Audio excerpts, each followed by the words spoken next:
ಬಹುನಿರೀಕ್ಷಿತ ರಾಜ್ಯದ ಸಚಿವ ಸಂಪುಟದ ಪುನರ್ರಚನೆಗೆ ಇದೀಗ ಈ ಕಾಂಗ್ರೆಸ್ನ ಹೈಕಮಾಂಡ್ ಅಸ್ತು ಹೊಂದಿದ್ದು, ರಾಜ್ಯದಲ್ಲಿ ಬಹುತೇಕ ಶೀಘ್ರದಲ್ಲಿಯೇ ಕೂಡ ಸಂಪುಟ ಪುನರ್ರಚನೆ ಆಗುತ್ತೆ ಅಂತಕ್ಕಂಥ ಒಂದು ಸ್ಪಷ್ಟ ಮಾಹಿತಿಗಳು ಕಾಂಗ್ರೆಸ್ನ ಕಡೆಯಿಂದ ಬರ್ತಾ ಇದ್ದಾವೆ. ರಾಜ್ಯದಲ್ಲಿ ಕಾಂಗ್ರೆಸ್ ಸರ್ಕಾರ ಅಸ್ತಿತ್ವಕ್ಕೆ ಬಂದ ದಿನದಿಂದನೂ ಕೂಡ ಅನೇಕ ಹಿರಿಯ ಕಾಂಗ್ರೆಸ್ನ ಶಾಸಕರು ತಮಗೆ ಮಂತ್ರಿ ಸ್ಥಾನ ಸಿಕ್ಕಿಲ್ಲ ಅನ್ನೋ ಕಾರಣಕ್ಕೆ ಅಸಮಾಧಾನವನ್ನು ಹೊರಹಾಕ್ತಾನೆ ಬಂದಿದ್ರು. ಇದೀಗ ಲೋಕಸಭಾ ಚುನಾವಣೆಯ ನಂತರ ರಾಜ್ಯದ ಸಚಿವ ಸಂಪುಟವನ್ನು ಪುನರ್ರಚನೆ ಮಾಡ್ತೀವಿ, ನಿಮಗೆಲ್ಲ ಅವಕಾಶವನ್ನು ಮಾಡಿಕೊಡ್ತೀವಿ ಅಂತಕ್ಕಂಥ ಮಾತನ್ನು ರಾಜ್ಯದ ಮುಖ್ಯಮಂತ್ರಿ ಹಾಗೂ ಉಪಮುಖ್ಯಮಂತ್ರಿಗಳು ಆ ಒಂದು ಹಿರಿಯ ಶಾಸಕರಿಗೆ ಹೇಳ್ತಾ ಸಮಾಧಾನ ಮಾಡ್ತಾನೆ ಬಂದಿದ್ರು. ಲೋಕಸಭಾ ಚುನಾವಣೆ ಪೂರ್ಣಗೊಂಡ ನಂತರ ರಾಜ್ಯದಲ್ಲಿ ಉಪಮುಖ್ಯಮಂತ್ರಿ ಸ್ಥಾನಕ್ಕೆ ಬೇಡಿಕೆಯನ್ನು ಕುರಿತು ಈಗಾಗಲೇ ಕಾಂಗ್ರೆಸ್ನಲ್ಲಿ ಬಹುದೊಡ್ಡ ಭಿನ್ನಮತ ತಲೆದೋರಿದ್ದು, ಇದೀಗ ಸಿದ್ದರಾಮಯ್ಯನವರ ಮುಖ್ಯಮಂತ್ರಿ ಸ್ಥಾನಕ್ಕೂ ಕೂಡ ಒಂದು ಬೇಡಿಕೆಯನ್ನು ಡಿ.ಕೆ. ಶಿವಕುಮಾರ್ ಬಣದ ಪ್ರಮುಖರು ಇಡೋದ್ರ ಮೂಲಕ ಕಾಂಗ್ರೆಸ್ನಲ್ಲಿ ಅಸಮಾಧಾನ ಹೊಗೆಯಾಡ್ತಾ ಇದೆ. ಇಂತಹ ಸಂದರ್ಭದಲ್ಲಿ ರಾಜ್ಯದಲ್ಲಿ ಉಂಟಾಗಿರ್ತಕ್ಕಂಥ ಅಸಮಾಧಾನವನ್ನು ಹತೋಟಿಗೆ ತರಬೇಕು ಅನ್ನೋ ಕಾರಣಕ್ಕೆ ರಾಜ್ಯದ ಸಚಿವ ಸಂಪುಟಕ್ಕೆ ಪುನರ್ರಚನೆಗೆ ಒಂದು ಗ್ರೀನ್ ಸಿಗ್ನಲ್ ಅನ್ನು ಎಐಸಿಸಿ ಕೊಡೋದ್ರ ಮೂಲಕ ರಾಜ್ಯದಲ್ಲಿರ್ತಕ್ಕಂಥ ಕಾಂಗ್ರೆಸ್ನ ಭಿನ್ನಮತವನ್ನು ಹತ್ತಿಕ್ಕತಕ್ಕಂಥ ಪ್ರಯತ್ನಕ್ಕೆ ಎಐಸಿಸಿ ಕೈ ಹಾಕಿದೆ ಅಂತಕ್ಕಂಥ ಒಂದು ಸ್ಪಷ್ಟ ಮಾಹಿತಿಗಳು ಕೂಡ ಬರ್ತಾ ಇದ್ದಾವೆ. ರಾಜ್ಯದ ಕೆಲವೊಂದು ಅಸಮರ್ಥ ಸಚಿವರನ್ನ ಸಂಪುಟದಿಂದ ಕೈಬಿಟ್ಟು, ಅದೇ ರೀತಿ ಇನ್ನೂ ಅನೇಕ ಕಾರಣಗಳಿಗೆ ಕೆಲವೊಂದು ಸಚಿವರನ್ನ ಸಂಪುಟದಿಂದ ಕೈಬಿಟ್ಟು ಅವರ ಜಾಗಕ್ಕೆ ಸಮರ್ಥರಿರ್ತಕ್ಕಂಥ ಕಾಂಗ್ರೆಸ್ನ ಪ್ರಭಾವಿ ಶಾಸಕರನ್ನ ಸಂಪುಟಕ್ಕೆ ತೆಗೆದುಕೊಳ್ಬೇಕು ಅಂತಕ್ಕಂಥ ಸ್ಪಷ್ಟ ನಿರ್ದೇಶನವನ್ನು ಎಐಸಿಸಿ ರಾಜ್ಯದ ಮುಖ್ಯಮಂತ್ರಿಗಳಿಗೆ ಇದೀಗ ರವಾನಿಸಿದ್ದು, ಸಂಪೂರ್ಣವಾಗಿ ಸಿದ್ದರಾಮಯ್ಯನವರ ಒಂದು ವಿವೇಚನೆಗೆ ಯಾರನ್ನ ಸಂಪುಟಕ್ಕೆ ತೆಗೆದುಕೊಳ್ಬೇಕು, ಯಾರನ್ನ ಕೈ ಬಿಡಬೇಕು ಅಂತಕ್ಕಂಥ ಅಧಿಕಾರವನ್ನು ಕೊಟ್ಟಿದೆ ಅಂತಕ್ಕಂಥ ಸ್ಪಷ್ಟ ಮಾಹಿತಿಗಳು ಕೂಡ ಬರ್ತಾ ಇದ್ದಾವೆ. ಇನ್ನೊಂದು ಕಡೆ ಡಿ.ಕೆ. ಶಿವಕುಮಾರ್ ಸಹ ಕೆಲವೊಂದು ಸಚಿವರನ್ನ ಸಂಪುಟದಲ್ಲೇ ಉಳಿಸ್ಕೊಳ್ಬೇಕು ಅಂತಕ್ಕಂಥ ಪ್ರಯತ್ನಕ್ಕೆ ಕೈ ಹಾಕಿದ್ದಾರೆ ಅಂತಕ್ಕಂಥ ಒಂದು ಸ್ಪಷ್ಟ ಮಾಹಿತಿಗಳು ಕೂಡ ಬರ್ತಿರ್ತಕ್ಕಂಥ ಈ ಸಂದರ್ಭದಲ್ಲಿ ಯಾರೆಲ್ಲ ಪುನರ್ರಚನೆ ವೇಳೆಯಲ್ಲಿ ರಾಜ್ಯದ ಸಚಿವ ಸಂಪುಟದಿಂದ ತಮ್ಮ ಸ್ಥಾನವನ್ನು ಕಳೆದುಕೊಳ್ತಾರೆ, ಅವರ ಜಾಗಕ್ಕೆ ಯಾರಿಗೆಲ್ಲ ಹೊಸದಾಗಿ ಅದೃಷ್ಟ ಕುಲಾಯಿಸುತ್ತೆ ಅನ್ನೋದನ್ನು ನೋಡ್ಕೊಂಡು ಬರೋಣ ಬನ್ನಿ ಸ್ನೇಹಿತರೆ. ಅದಕ್ಕಿಂತ ಮುಂಚೆ ನೀವಿನ್ನು ನನ್ನ ಇಟ್ಗೆ ಮಂತ್ ಯೂಟ್ಯೂಬ್ ಚಾನಲ್ಗೆ ಸಬ್ಸ್ಕ್ರೈಬ್ ಮಾಡ್ಕೊಂಡಿಲ್ಲ ಅಂದರೆ ದಯವಿಟ್ಟು ಸಬ್ಸ್ಕ್ರೈಬ್ ಮಾಡಿಕೊಂಡು ಬೆಲ್ ಬಟನನ್ನು ಕ್ಲಿಕ್ ಮಾಡಿ. ನಾನು ಕೊಡ್ತಕ್ಕಂಥ ಮಾಹಿತಿ ನಿಮಗೆ ಇಷ್ಟ ಆಗಿದ್ದರೆ ಈ ವಿಡಿಯೋಗೆ ಲೈಕ್ ಮಾಡಿ, ಶೇರ್ ಮಾಡಿ, ಕಮೆಂಟ್ ಮಾಡಿ. ಅದೇ ರೀತಿ ನನ್ನ ಇಟ್ಗೆ ಮಂತ್ ಫೇಸ್ಬುಕ್ ಪೇಜನ್ನು ಫಾಲೋ ಮಾಡಿ. ಸ್ನೇಹಿತರೆ, ಹಲವಾರು ಕಾರಣಗಳನ್ನು ಇಟ್ಕೊಂಡು ರಾಜ್ಯದ ಕೆಲವೊಂದು ಸಚಿವರನ್ನು ಸಂಪುಟದಿಂದ ಕೈಬಿಟ್ಟು ಅವರ ಜಾಗಕ್ಕೆ ತೀವ್ರ ಅಸಮಾಧಾನಗೊಂಡಿರ್ತಕ್ಕಂಥ ಕಾಂಗ್ರೆಸ್ನ ಹಿರಿಯ ಶಾಸಕರನ್ನ ಸಂಪುಟಕ್ಕೆ ತೆಗೆದುಕೊಳ್ಬೇಕು ಅಂತಕ್ಕಂಥ ತೀರ್ಮಾನಕ್ಕೆ ರಾಜ್ಯದ ಮುಖ್ಯಮಂತ್ರಿಗಳು ಬಂದಿದ್ದು, ಎಐಸಿಸಿ ಕೂಡ ಇದಕ್ಕೆ ಅಸ್ತು ಎಂದಿದೆ ಅಂತಕ್ಕಂಥ ಒಂದು ಸ್ಪಷ್ಟ ಮಾಹಿತಿಗಳು ಕೂಡ ಸಿಗ್ತಾ ಇದ್ದಾವೆ. ಕೆಲವೊಂದು ಸಚಿವರು ಏನು ಲೋಕಸಭಾ ಚುನಾವಣೆಯಲ್ಲಿ ತಮ್ಮ ಕ್ಷೇತ್ರದಲ್ಲಿಯೇ ಬಿಜೆಪಿ ಅಭ್ಯರ್ಥಿಗೆ ಅಥವಾ ಮೈತ್ರಿ ಪಕ್ಷದ ಅಭ್ಯರ್ಥಿಗೆ ಲೀಡನ್ನು ಬಿಟ್ಕೊಟ್ಟಿರೋ ಕಾರಣಕ್ಕೆ ಇನ್ನೊಂದು ಕೆಲವು ಸಚಿವರು ತಮ್ಮ ಖಾತೆಯನ್ನು ಸಮರ್ಥವಾಗಿ ನಿಭಾಯಿಸದೇ ಇರತಕ್ಕಂಥ ಕಾರಣಕ್ಕೆ ಇನ್ನು ಕೆಲವರು ಸಚಿವರು ವಿವಾದದಲ್ಲಿ ಸಿಕ್ಕಾಕೊಂಡಿರೋ ಕಾರಣಕ್ಕೆ ಅವರನ್ನೆಲ್ಲ ಸಂಪುಟದಿಂದ ಕೈಬಿಟ್ಟು ಅವರ ಜಾಗಕ್ಕೆ ಯಾವ ಮಂತ್ರಿಗಳ ಸಮುದಾಯದವ್ರನ್ನ ಕೈಬಿಟ್ಟಿರ್ತಾರೋ ಅದೇ ಸಮುದಾಯಕ್ಕೆ ಅವಕಾಶ ಕೊಡ್ತಕ್ಕಂಥ ಒಂದು ಪ್ಲಾನನ್ನು ಇದೀಗ ಸಿದ್ದರಾಮಯ್ಯನವರು ಮಾಡಿಕೊಂಡಿದ್ದಾರೆ ಅಂತಕ್ಕಂಥ ಒಂದು ಮಾತುಗಳು ಕೇಳಿ ಬರ್ತದೆ. ಈ ರೀತಿ ಸಂಪುಟದಿಂದ ಔಟ್ ಆಗಬಹುದಾದಂತಹ ಪ್ರಮುಖ ಸಚಿವರ ಪಟ್ಟಿಯಲ್ಲಿ ರಾಜ್ಯದ ಪ್ರೌಢ ಮತ್ತು ಪ್ರಾಥಮಿಕ ಮತ್ತು ಪ್ರೌಢ ಶಿಕ್ಷಣ ಸಚಿವ, ಕರ್ನಾಟಕದ ಮಾಜಿ ಮುಖ್ಯಮಂತ್ರಿ ಎಸ್ ಬಂಗಾರಪ್ಪನವರ ಪುತ್ರ, ಶಿವಮೊಗ್ಗ ಜಿಲ್ಲೆಯ ಉಸ್ತುವಾರಿ ಸಚಿವರು ಆಗಿರ್ತಕ್ಕಂಥ ಮಧು ಬಂಗಾರಪ್ಪನವರ ಹೆಸರು ಮುಂಚೂಣಿಯಲ್ಲಿದೆ. ತಮ್ಮ ಸಹೋದರಿಗೆ ಶಿವಮೊಗ್ಗ ಲೋಕಸಭಾ ಕ್ಷೇತ್ರದ ಕಾಂಗ್ರೆಸ್ ಟಿಕೆಟ್ ಅನ್ನು ಪಡೆದುಕೊಂಡ್ರೂ ಕೂಡ ಅವರನ್ನು ಗೆಲ್ಲಿಸ್ಕೊಳ್ಳೋದ್ರಲ್ಲಿ ವಿಫಲರಾಗಿರೋದಷ್ಟೇ ಅಲ್ಲದೆ ತನ್ನ ಪ್ರತಿನಿಧಿಸ್ತಿರ್ತಕ್ಕಂಥ ತನ್ನ ಸ್ವಕ್ಷೇತ್ರದಲ್ಲಿಯೇ ಬಿಜೆಪಿ ಅಭ್ಯರ್ಥಿಗೆ ಬಹುದೊಡ್ಡ ಮಟ್ಟದ ಲೀಡನ್ನು ಬಿಟ್ಕೊಟ್ಟಿರ್ತಕ್ಕಂಥದ್ದು ಮಧು ಬಂಗಾರಪ್ಪನವರ ಸ್ಥಾನಕ್ಕೆ ಬಹುದೊಡ್ಡ ಒಂದು ಕುತ್ತನ್ನು ತಂದಿದೆ ಅಂತಕ್ಕಂಥ ಮಾತುಗಳು ಕೇಳಿ ಬರ್ತಿದ್ದಾವೆ. ಅದಷ್ಟೇ ಅಲ್ಲದೆ ಪದೇ ಪದೇ ಮಾಧ್ಯಮಗಳ ಮುಂದೆ ವಿವಾದಾತ್ಮಕ ಹೇಳಿಕೆಯನ್ನು ಕೊಡೋದ್ರ ಮೂಲಕ ರಾಜ್ಯದ ಜನರಿಗೆ ಕೆಂಗಣ್ಣಿಗೆ ಕಾರಣವಾಗಿರ್ತಕ್ಕಂಥ ಈ ಮಧು ಬಂಗಾರಪ್ಪನವರನ್ನ ಸಂಪುಟದಿಂದ ಕೈ ಬಿಡ್ತಾರೆ ಅಂತಕ್ಕಂಥ ಒಂದು ಸ್ಪಷ್ಟವಾದ ವಿಷಯ ಇದೀಗ ಗೊತ್ತಾಗ್ತಾ ಇದೆ. ಮಧು ಬಂಗಾರಪ್ಪ ಅವರ ಸ್ಥಾನಕ್ಕೆ ಅದೇ ಒಂದು ಸಮುದಾಯಕ್ಕೆ ಸೇರಿದ ವಿಧಾನ ಪರಿಷತ್ ಸದಸ್ಯರು ಆಗಿರ್ತಕ್ಕಂಥ ಬಿ.ಕೆ. ಹರಿಪ್ರಸಾದ್ ಅವರನ್ನು ಸಂಪುಟಕ್ಕೆ ತೆಗೆದುಕೊಳ್ತಾರೆ ಅಂತಕ್ಕಂಥ ಒಂದು ಸ್ಪಷ್ಟ ಮಾಹಿತಿಗಳು ಕೂಡ ಬರ್ತಾ ಇದ್ದಾವೆ.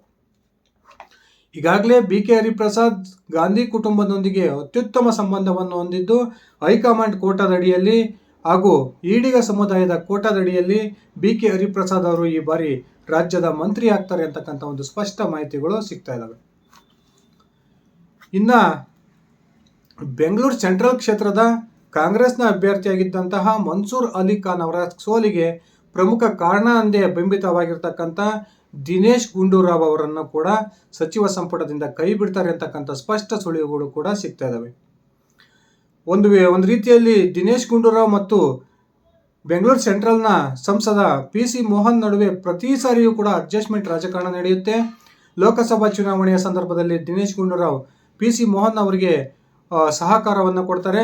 ಅದೇ ರೀತಿ ಗಾಂಧಿನಗರದ ವಿಧಾನಸಭಾ ಚುನಾವಣಾ ವಿಚಾರ ಬಂದರೆ PC ಮೋಹನ್ ದಿನೇಶ್ ಗುಂಡೂರಾವ್ ಅವರಿಗೆ ಸಹಕಾರವನ್ನು ಕೊಡ್ತಾರೆ ಅಂತಕ್ಕಂಥ ಒಂದು ದೊಡ್ಡ ಆಪಾದನೆ ಈ ಇಬ್ಬರು ನಾಯಕರ ಮೇಲಿದೆ.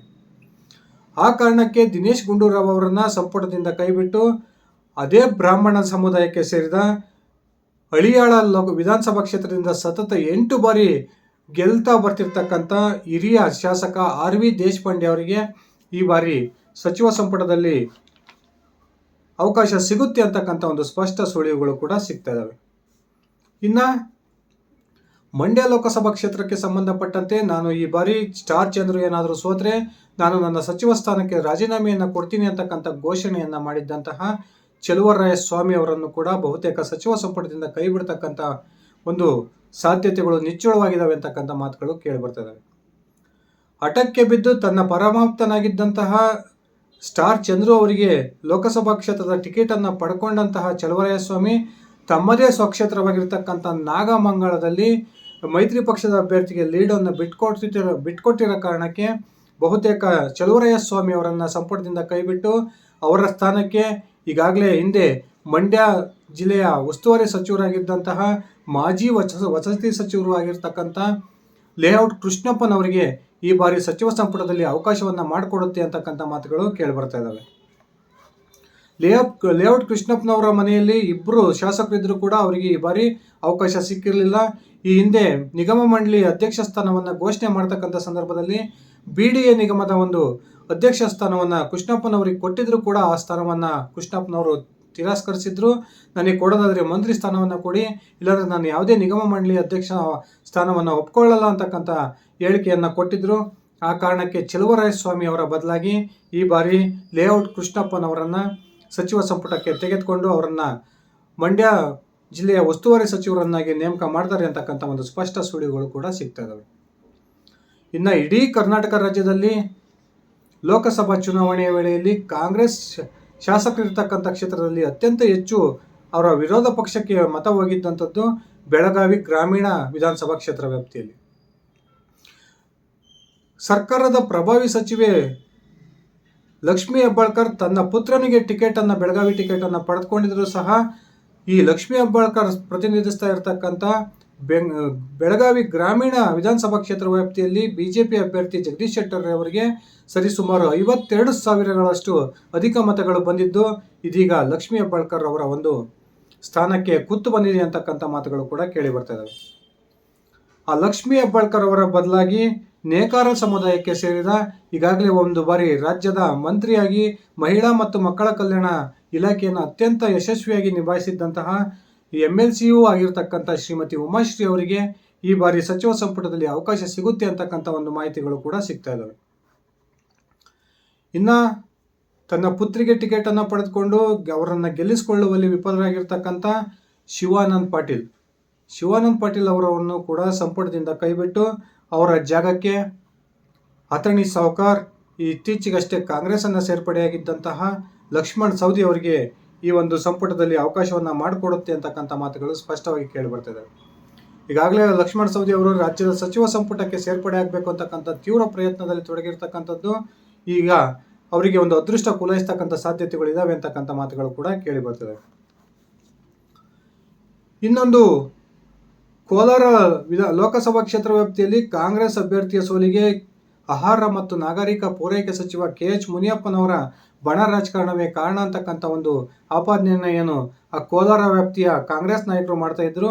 ಆ ಕಾರಣಕ್ಕೆ KH ಮುನಿಯಪ್ಪನವರನ್ನು ಸಂಪುಟದಿಂದ ಕೈಬಿಟ್ಟು ಈಗಾಗಲೇ ಏನು ವಿಧಾನಸಭೆಯ ಸ್ಪೀಕರ್ ಆಗಿ ಕಾರ್ಯನಿರ್ವಹಿಸ್ತಾ ಇದ್ದಾರೋ UT ಖಾದರ್ ಅವರನ್ನು ಸಂಪುಟಕ್ಕೆ ಸೇರ್ಪಡೆ ಮಾಡ್ಕೊಳ್ತಕ್ಕಂಥ ಸಾಧ್ಯತೆಗಳು ನಿಚ್ಚಳವಾಗಿದೆ.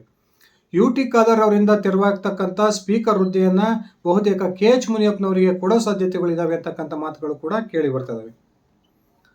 ಇಷ್ಟು ಸ್ನೇಹಿತರೆ ಈಗಾಗಲೇ ಹೊರಗೆ ಬಂದಿರತಕ್ಕಂಥ ಸುಮಾರು 6 ಸಚಿವರನ್ನ ಸಂಪುಟದಿಂದ ಕೈಬಿಟ್ಟು ಇನ್ನು 6 ಸಚಿವರನ್ನ ಹೊಸದಾಗಿ ಸಂಪುಟಕ್ಕೆ ಸೇರ್ಪಡೆ ಮಾಡಿಕೊಳ್ಳುತ್ತೆ ಕಾಂಗ್ರೆಸ್ ಅಂತಕ್ಕಂಥ ಮಾಹಿತಿಗಳಿದ್ದಾವೆ. ಇದಿಷ್ಟೇ ಅಲ್ಲ, ಇನ್ನೂ ಸುಮಾರು 4-5 ಸಚಿವರನ್ನ ಸಂಪುಟದಿಂದ ಕೈಬಿಟ್ಟು ಆ 4-5 ಸಚಿವರ ಸ್ಥಾನಕ್ಕೆ ಅತ್ಯಂತ ಪ್ರಭಾವ ಇರ್ತಕ್ಕಂಥ 5 ಶಾಸಕರಿಗೆ ಅವಕಾಶವನ್ನ ಕಾಂಗ್ರೆಸ್ ಮಾಡಿಕೊಡುತ್ತೆ ಅಂತಕ್ಕಂಥ ಮಾತುಗಳು ಕೇಳಿ ಬರ್ತಾ ಇದ್ದಾವೆ. ಆದರೆ ಅವರ ಹೆಸರುಗಳು ಇನ್ನೂ ಸ್ಪಷ್ಟವಾಗಿ ನಮಗೆ ಸಿಗ್ತಾ ಇಲ್ಲ. ಆ ಹೆಸರುಗಳು ಹೊರಗೆ ಬಂದ ನಂತರ ನಾನು ಮತ್ತೊಂದು ನಿಮಗೆ ವಿಡಿಯೋ ಮಾಡಿ ತಿಳಿಸ್ತೀನಿ. ಇದಿಷ್ಟಾಗಿತ್ತು ಸ್ನೇಹಿತರೆ ನನ್ನ ಇವತ್ತಿನ ಈ ವಿಡಿಯೋ. ನಾನು ಕೊಟ್ಟಿರ್ತಕ್ಕಂಥ ಈ ಮಾಹಿತಿ ನಿಮಗೆ ಇಷ್ಟ ಆಗಿದ್ದರೆ ಈ ವಿಡಿಯೋಗೆ ಲೈಕ್ ಮಾಡಿ, ಶೇರ್ ಮಾಡಿ, ಕಮೆಂಟ್ ಮಾಡಿ. ನೀವು ನನ್ನ ಇಟ್ಗೆ ಹೇಮಂತ್ ಯೂಟ್ಯೂಬ್ ಚಾನಲ್ಗೆ ಸಬ್ಸ್ಕ್ರೈಬ್ ಮಾಡ್ಕೊಂಡಿಲ್ಲ ಅಂದರೆ ದಯವಿಟ್ಟು ಸಬ್ಸ್ಕ್ರೈಬ್ ಮಾಡಿಕೊಂಡು ಬೆಲ್ ಬಟನನ್ನು ಕ್ಲಿಕ್ ಮಾಡಿ. ಅದೇ ರೀತಿ ನನ್ನ ಇಟ್ಗೆ ಹೇಮಂತ್ ಫೇಸ್ಬುಕ್ ಪೇಜನ್ನು ಫಾಲೋ ಮಾಡಿ. ಧನ್ಯವಾದಗಳು ಸ್ನೇಹಿತರೆ, ಶುಭ ದಿನ.